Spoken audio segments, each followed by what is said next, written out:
मेरा नाम शैलजा है। आज मैं आपको अपनी सच्ची कहानी सुनाने जा रही हूँ। मैं किचन में बैठकर चूल्हा फूंक रही थी कि तभी मेरी मामी दंदनाती हुई मेरे पास आई और मेरे बालों को कसकर पकड़कर खींचते हुए बोली, क्यों री, अभी तक तूने ना तो बर्तन धोए हैं और ना ही कपड़े। यहाँ चूल्हे के पास बैठकर क्या मटर गश्ती कर रही है? मैंने कहा, मामी मैं बस अभी सब्जी चढ़ाकर जा ही रही थी। वो कहने लगी, अच्छा, अब तू मुझसे जवान लड़ाएगी? अरे तू क्यों भूल जाती है कि तेरे माँ बाप के मर जाने के बाद तेरा बोझ मैं ही तो अपनी छाती पर लिए घूम रही हूँ। लेकिन तू तो इतनी नाशुक्री है कि जरा सा भी हमारा एहसान नहीं मानती, उल्टा काम करने में मक्कारी दिखाती है। कम बखत कहीं की मनूस, तेरी वजह से ही तेरे माँ बाप मर गए। अरे तेरे मामा की अकल पर पत्थर पड़ गए थे जो तुझे यहाँ पर लेकर आ गए, वरना मैं तो तेरे जैसी मनहूस लड़की को कभी भी घर में रहने ना देती। जब से तू आई है हमारे घर में कोई न कोई मुसीबत आती ही रहती है, इसीलिए मैंने तेरी शादी तय कर दी है। अब जा और अपने पति के घर जाकर मनहूसियत फैला। इससे पहले कि मैं कुछ कहती, तभी मामा दौड़ते हुए आए और उन्होंने मामी के हाथ से मेरे बाल छुड़ाते हुए कहा, कुछ तो रहम करो इस अनाथ बच्ची पर। भगवान भी सब देख रहा है। इतना जुल्म करोगी तो भगवान को क्या मुंह दिखाओगी? मामी ने तुरंत ही मामा को हल्का सा धक्का देते हुए कहा, अब तुम मुझे सिखाओगे कि मुझे क्या करना है और क्या नहीं? अरे तुम्हारी वजह से ही तो इस कमबख्त को झेल रही हूं मैं, वरना चैन से अपने घर में रह रही होती। लेकिन सुन लो जी, बस एक हफ्ता और, एक हफ्ते के बाद वो लोग आएंगे और इसे ब्याह कर यहाँ से ले जाएंगे। ये कहती हुई मामी बाहर चली गईं। मैं फूट फूट कर रोने लगी। मामा मुझे चुप करवाने लगे और कहने लगे, बेटा मुझे माफ कर देना, मेरे होते हुए भी तुझे इतना सब कुछ सहना पड़ता है। लेकिन मेरी भगवान से बस यही प्रार्थना है कि कम से कम तुझे ससुराल तो अच्छा मिले, जहाँ तेरी कदर हो, तेरा पति तुझ पर कोई आंच भी ना आने दे। ये कहने के बाद मामा भी वहां से चले गए और मैं सोचने लगी, क्या मेरी पूरी जिंदगी इसी तरह बीतेगी? न जाने मेरा ससुराल और पति कैसा होगा। शादी हो जाएगी तो मेरे बच्चे भी होंगे। क्या मैं वो सपने जो कभी मेरे थे उन्हें अपने बच्चों में देख सकूंगी? मैं बचपन से ही पढ़ने की बहुत शौकीन थी और मेरी इच्छा थी कि मैं पढ़ लिख कर अपने पैरों पर खड़ी हो सकूं, कुछ बन सकूं, लेकिन ये मुमकिन नहीं हो सका। इसलिए मैंने ठान लिया था कि मैं अपने बच्चों को खूब पढ़ाऊंगी, उन्हें खूब दिखाऊंगी और अगर मेरी बेटी हुई तो मैं कभी भी उसके साथ कोई भेदभाव नहीं करूंगी, जैसा मेरे साथ सिर्फ एक लड़की होने की वजह से होता आया था। यही सब सोचकर मैं अपने भविष्य के सुनहरे सपने सजाकर विदा होकर ससुराल आ गई। शुरुआती एक हफ्ते में ही मुझे ये समझ आ गया कि मेरे पति तो अच्छे इंसान हैं, लेकिन मेरी सास बहुत ही पिछड़ी सोच की रूढ़िवादी वाली औरत है। वो अपनी बहू से ये अपेक्षा रखती थी कि वो उनके बेटे को भगवान की तरह माने और उसके लिए ऐसे काम करे जैसे कि वो उसकी पत्नी नहीं बल्कि उसकी नौकरानी हो, जैसे मेरा कोई अस्तित्व ही ना हो। ना मैं थक सकती हूँ, ना मुझे कोई दुख या तकलीफ हो सकती है, ना मैं बीमार पड़ सकती हूँ। वो सुबह से लेकर शाम तक मुझे एक टांग पर काम के लिए नचाती रहती थी। मेरे पति ये सब देखते तो थे, लेकिन क्योंकि वो अपनी माँ से बहुत डरते थे, इसलिए कभी खुलकर मेरा साथ नहीं देते थे। वो धीरे से अपनी माँ को कई बार समझाने की कोशिश भी करते थे, लेकिन मेरी सास उन पर चिल्लाकर उनका मुंह बंद करवा देती थी। मैं अक्सर कमरे में बैठकर रोती थी।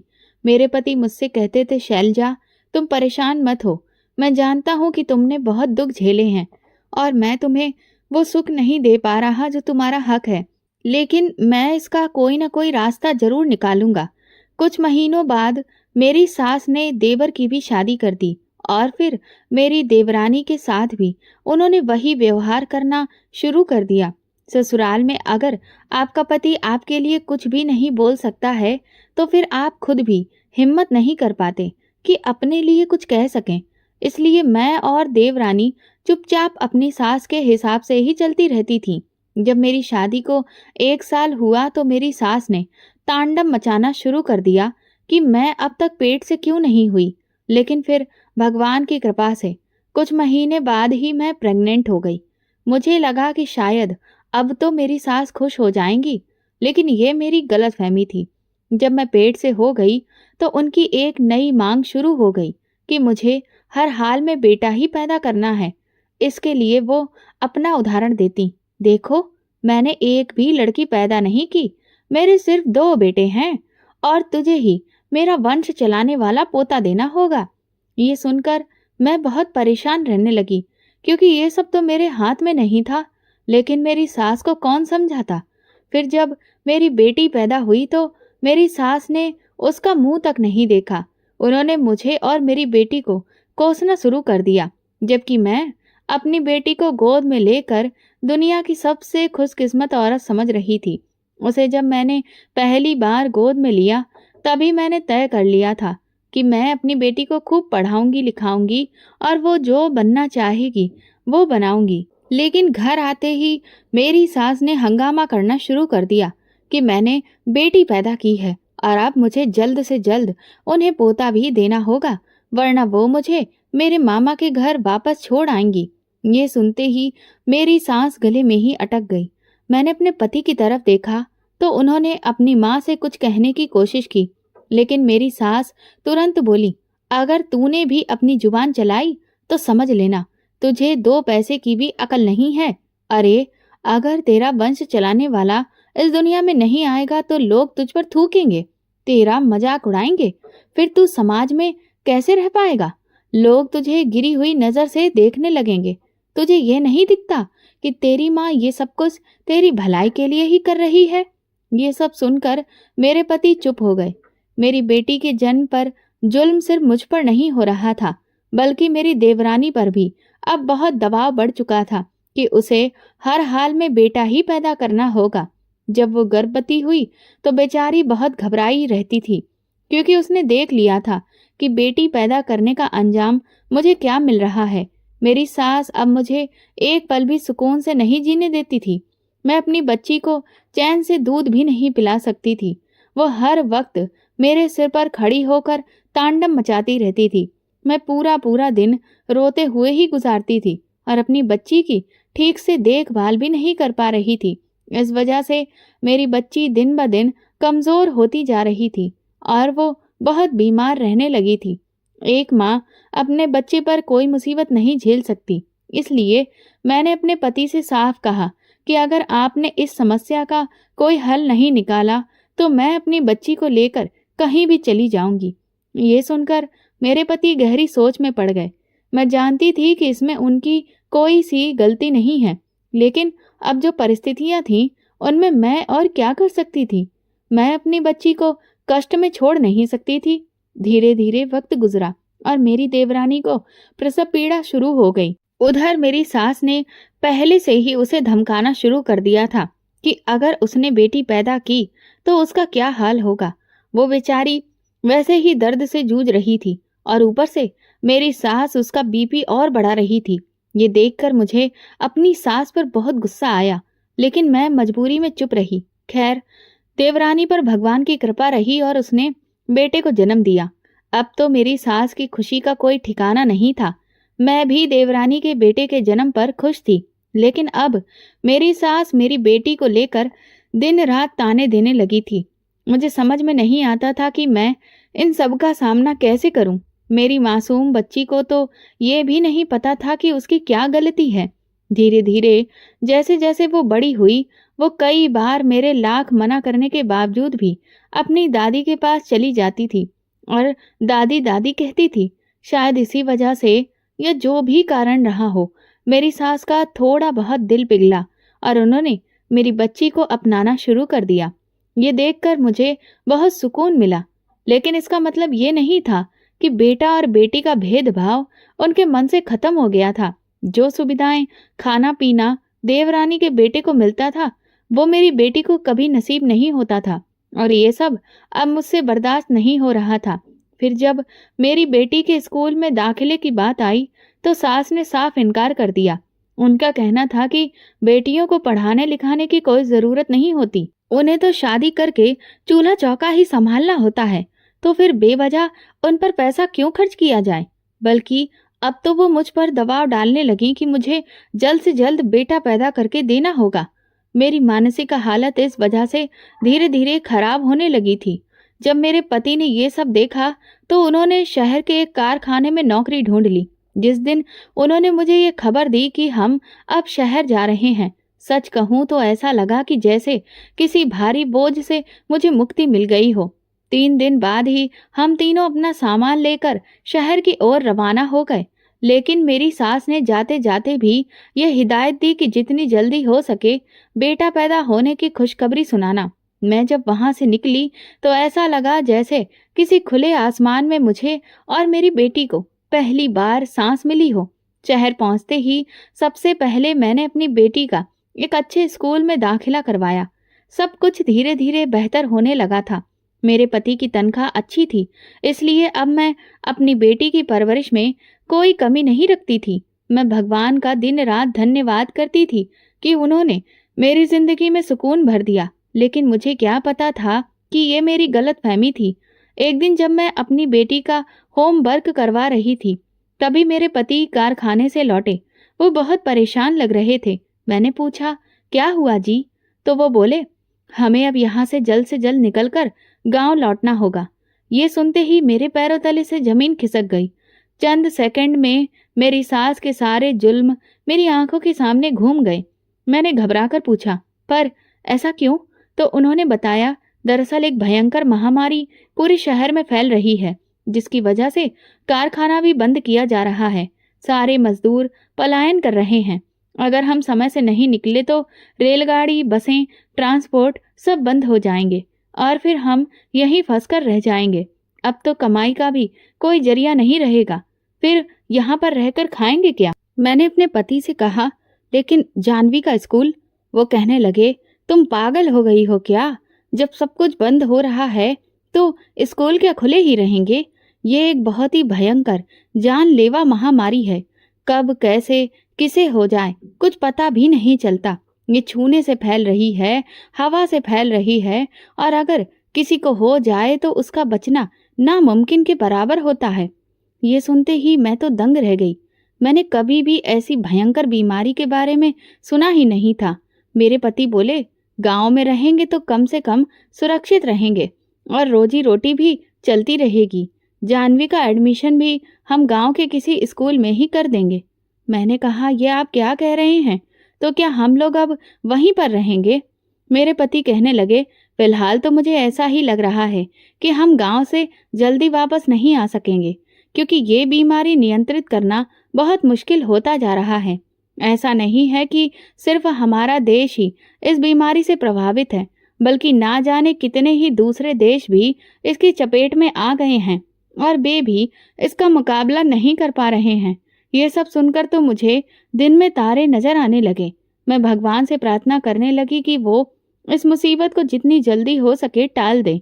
लेकिन सबसे ज्यादा मैं इसीलिए परेशान थी कि अब मेरी सास कहीं फिर से मेरी बेटी के साथ वही व्यवहार ना करे। खैर, जो भी हो, शाम तक हम लोग सारा सामान बांधकर गांव की तरफ निकल लिए। रास्ते में हर कोई अपने घर जाने के लिए बहुत परेशान दिख रहा था। इतनी भीड़ और भगदड़ मैंने आज तक कभी नहीं देखी थी। घर पहुंचकर हमने चैन की सांस ली। कुछ दिन तो सुकून से बीते। सास भी थोड़ी शांत हो गई थी। शायद बढ़ती उम्र की वजह से मेरे पति ने जमींदार के खेतों पर काम करना शुरू कर दिया था, क्योंकि अब घर का खर्च तो जैसे तैसे चलना ही था ना। और मैं भी अब इस बात को स्वीकार कर चुकी थी कि अब शायद हमेशा के लिए हमें यहीं पर रहना पड़े। कुछ समय बीता तो मेरी सास ने एक बार फिर से मुझे समझाना शुरू कर दिया कि अब तो तेरी बेटी 9 साल की हो गई है और इतने सालों में तू एक बेटा तक पैदा नहीं कर पाई। भला तू चाहती क्या है? क्या तू मेरे बेटे का वंश ही खत्म कर देना चाहती है? ये सुनकर मैंने उनसे कहा, नहीं माँ जी, ऐसा कुछ भी नहीं है। लेकिन उन्होंने कहा, देख, मैं जानती हूँ कि मैंने तेरे साथ बहुत बुरा व्यवहार किया है, लेकिन तू उसके पीछे की वजह भी तो समझ। मैं तेरा और तेरी बच्ची का कोई बुरा नहीं चाहती। सोच, तेरी बच्ची को भी तो एक भाई मिलेगा जो उसकी पीठ को ढक सके, जो उसके सिर पर साया बन सके। ये सब सुनकर मुझे भी लगने लगा कि शायद मेरी सास ठीक कह रही है। मेरे पति भी सास की बातों से सहमत हो गए, लेकिन हमारी लाख कोशिशों के बावजूद भी कुछ नहीं हो पा रहा था। पहले तो पास के डॉक्टर से ही मेरा चेकअप करवाया गया, दवाइयाँ दिलवाईं, लेकिन जब उनसे भी कोई फायदा नहीं मिला तो फिर उन्होंने घरेलू नुस्खों का सहारा लेना शुरू कर दिया। इस सब में तकरीबन 2 साल का वक्त और बीत गया और वो महामारी भी अब नियंत्रण में आ चुकी थी। मुझे लगा कि शायद अब तो मेरे पति वापस शहर जाएंगे, लेकिन उन्होंने कहा कारखाने के मालिक को बहुत बड़ा नुकसान हुआ है और इसीलिए उन्होंने सारा काम बंद कर दिया है। बाकी फैक्ट्री वालों ने भी अब आधे वर्करों से काम चलाना शुरू कर दिया है, क्योंकि सबको डर है कि ये बीमारी दोबारा कब पैर पसार ले, कुछ नहीं कहा जा सकता। ये सब सुनकर मुझे यही लगा कि अब गांव में रहना ही हमारे लिए ठीक रहेगा। मेरी बेटी गांव के स्कूल में ही पढ़ने जाने लगी थी। सब कुछ सही चल रहा था, बस मैं भी अब सास की बात मानकर बेटे के लिए पूरी कोशिश कर रही थी। जो भी पूजा पाठ, व्रत, उपवास, तावीज, धागे, सास जो भी कहती मैं चुपचाप करती रही। एक दिन जब मैं अपनी सास के साथ गांव वाले मंदिर जा रही थी तो रास्ते में गांव की एक औरत मिली। उसने सास को मिठाई खिलाते हुए कहा, मेरी बहू के 4 बेटियों के बाद बेटा हुआ है। ये सुनकर मेरी सास बहुत खुश हुई और पूछने लगी, ये चमत्कार कैसे हुआ? उस औरत ने कहा, अरे तुम्हें नहीं पता, जब से हम पहाड़ी वाले बाबा से मिले हैं हमारे घर में तो भगवान की रहमत ही बरस रही है।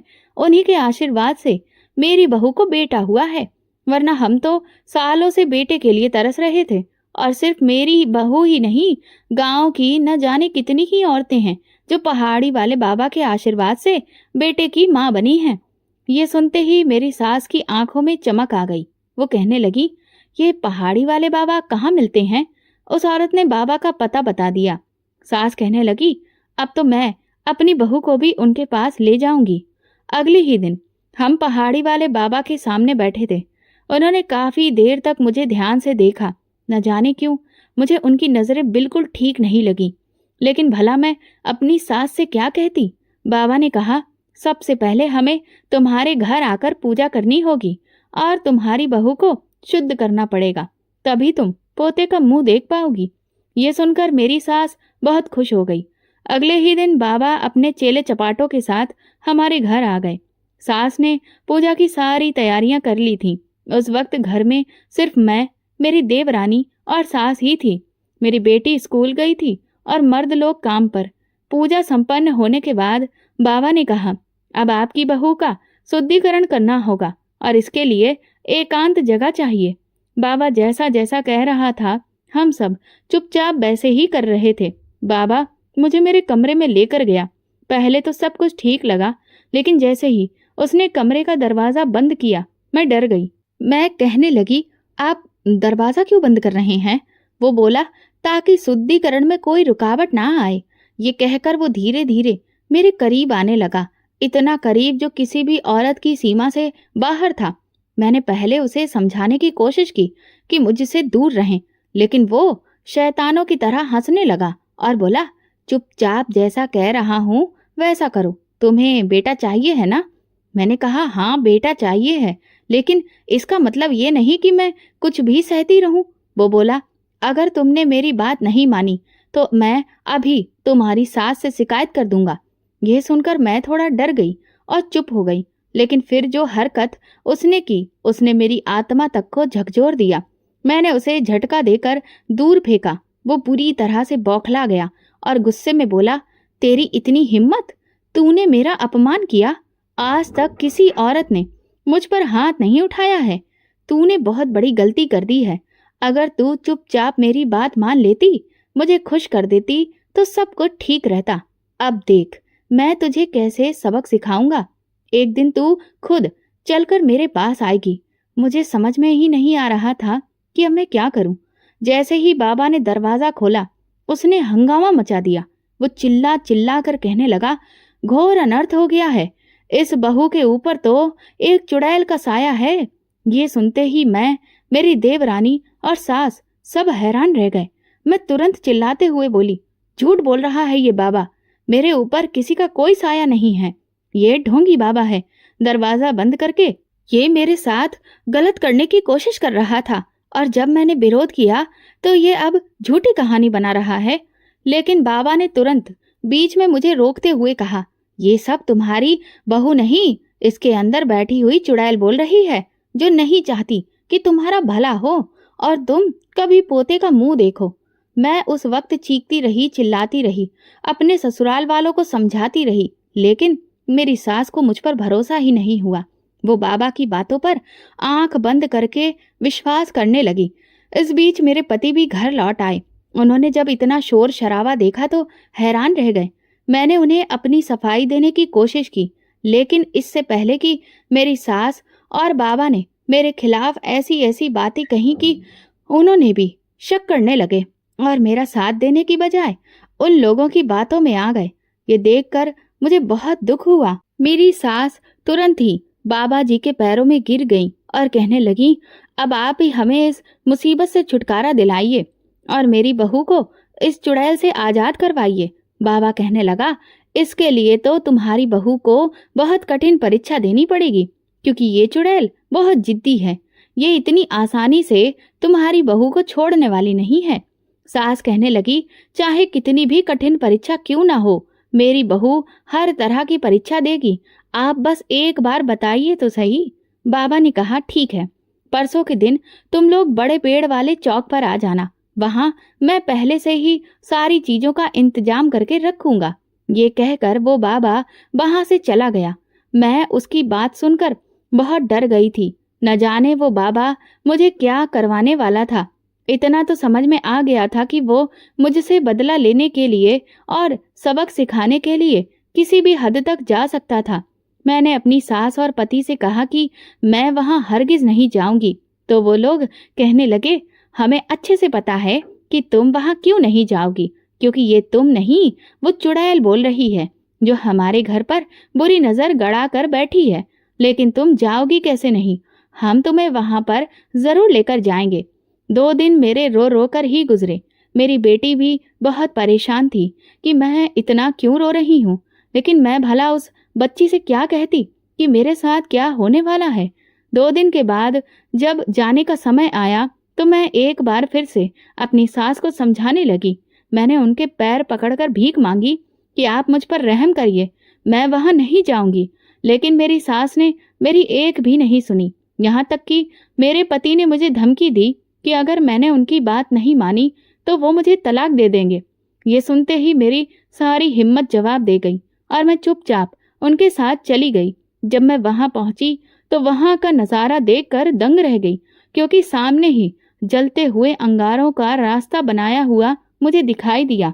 मैं समझ गई थी कि अब मेरे साथ यहाँ पर क्या होने वाला है। जब मैंने एक नजर बाबा के ऊपर डाली तो उसने तिरछी मुस्कान देते हुए मुझे देखा। उसकी आंखों में साफ नजर आ रहा था कि वो अब मुझे इतनी भयंकर तकलीफ देने वाला है जिसकी कोई इंतहा नहीं।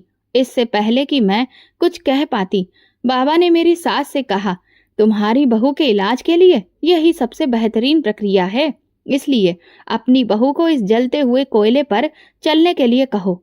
ये सुनते ही मैं जोर जोर से रोने लगी और उन लोगों से भीख मांगने लगी, लेकिन उनमें से कोई भी मेरी बात सुनने को तैयार नहीं था।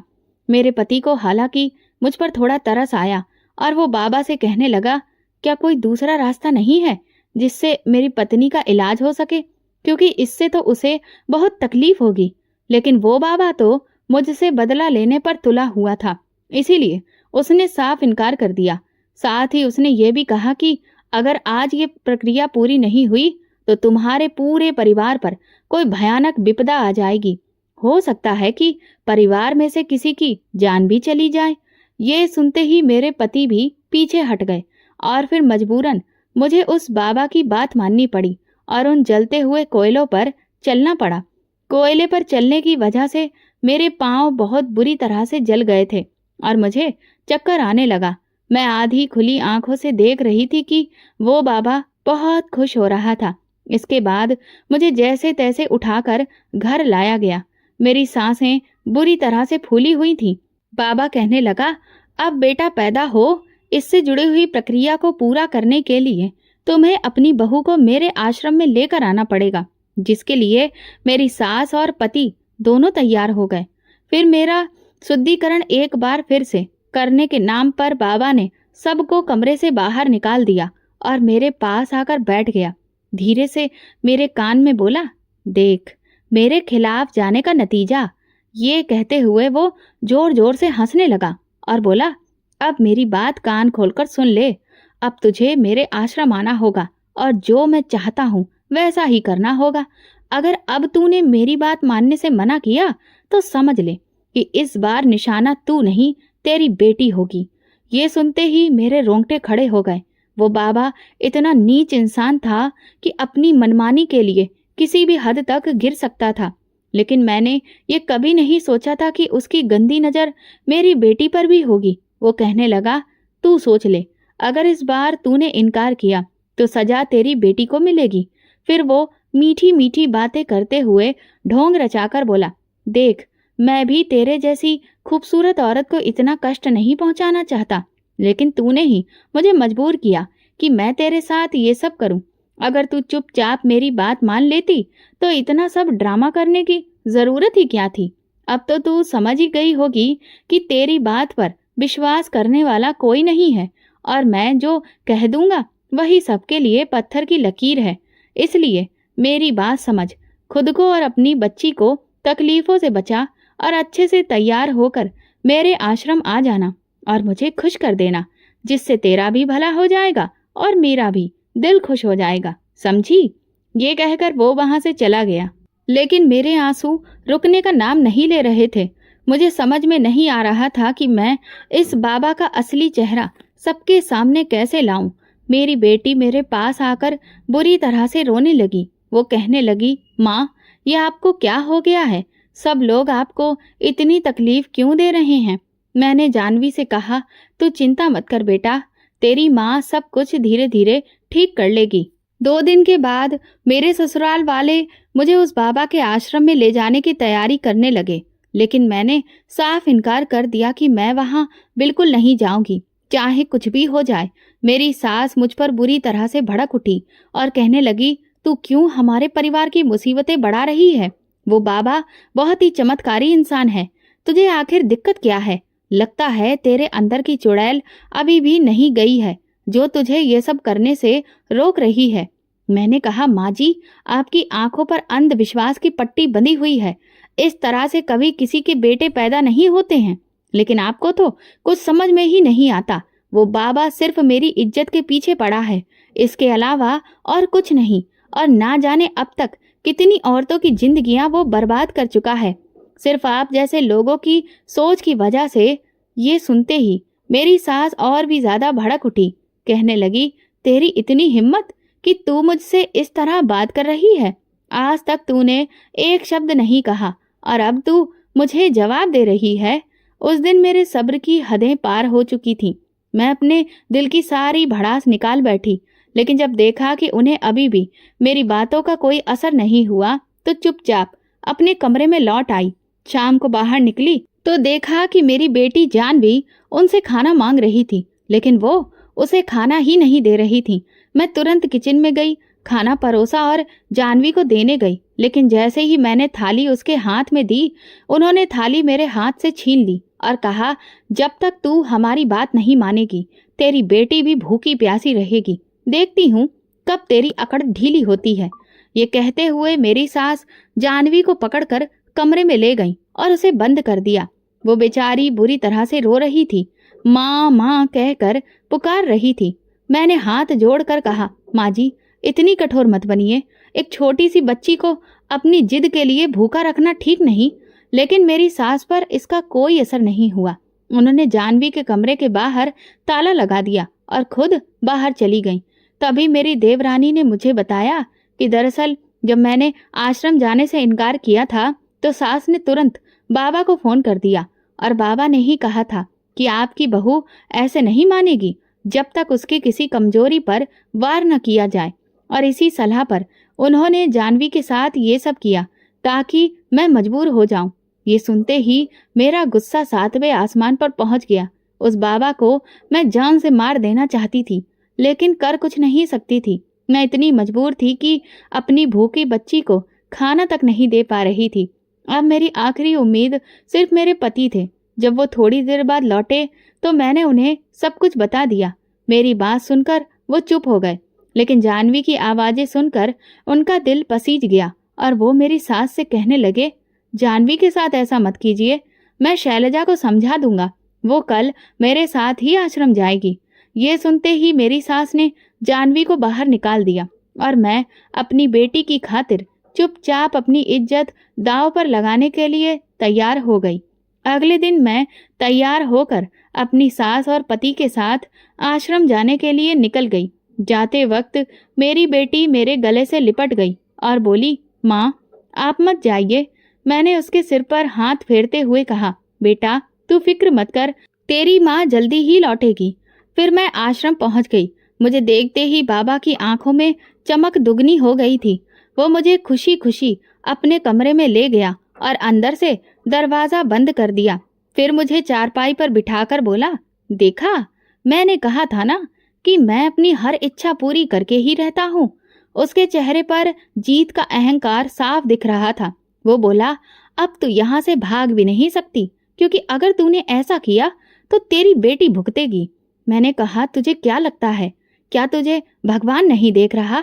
भगवान तुझे ऐसी सजा देगा जिसकी तूने कल्पना भी नहीं की होगी। ये सुनते ही वो बाबा जोर जोर से हंसने लगा और बोला, हम ही यहाँ के भगवान हैं, समझी, और जो हम कहते हैं वही सबको मानना पड़ता है। यहाँ कोई नहीं है जो मुझे सजा देगा। अब समय बर्बाद मत कर और मुझे खुश करने के बारे में सोच। ये कहते हुए वो मेरी तरफ बढ़ा और मैंने अपनी आंखें बंद कर लीं। मैं लगातार भगवान से प्रार्थना करने लगी, अब बस आपका ही सहारा है, हे भगवान मुझे बचा लो। तभी अचानक आश्रम का दरवाजा खुला और पुलिस अंदर घुस आई। पुलिस ने बाबा को घसीटते हुए बाहर ले लिया। ये देखकर मैं स्तब्ध रह गई। मेरी सास भी हैरान खड़ी थी और कहने लगी, ये सब क्या हो रहा है? ये बाबा जी तो बहुत अच्छे हैं, आप इनके साथ ऐसा क्यों कर रहे हैं? थोड़ी ही देर में वहां बहुत भीड़ जमा हो गई। तब पुलिस ने बताया, हमें शैलजा के पति ने ही फोन करके बुलाया था। ये सुनकर मैं चौंक गई।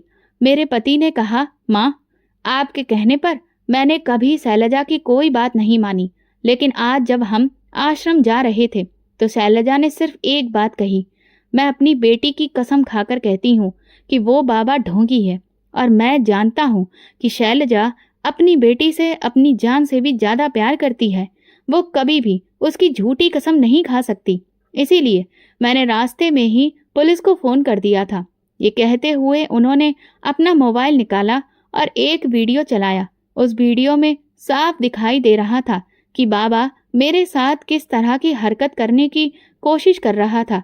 उसमें उसके गुनाह भी खुद उसकी जुबान से रिकॉर्ड हो चुके थे कि वो कैसे सबको बेवकूफ बनाकर औरतों का फायदा उठाता है।